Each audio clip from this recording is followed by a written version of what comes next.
Wahai sesungguhnya kami mengutusmu untuk menjadi saksi pembawa kabar gembira dan pemberi peringatan. Amin. Teman yang berbahagia, nasihat yang pertama, bertakwalah kamu kepada Allah dimanapun kamu berada. Nasihat yang kedua, berbuat kebaikan karena kebaikan akan menghapus kesalahan. Nasihat yang ketiga, berakhlak dengan akhlak yang terpuji. Teman-teman yang berbahagia, pentingnya berakhlak mulia, bersilaturahmi dengan saling memaafkan sesama manusia. Hanya ini yang dapat saya sampaikan. Wabillahi taufiq wal hidayah.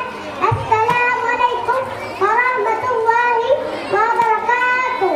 Waalaikumsalam warahmatullahi wabarakatuh.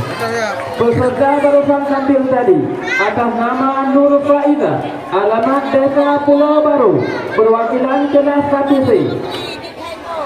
Selanjutnya kita panggilkan peserta yang memegang nomor undian 144, dipersilakan.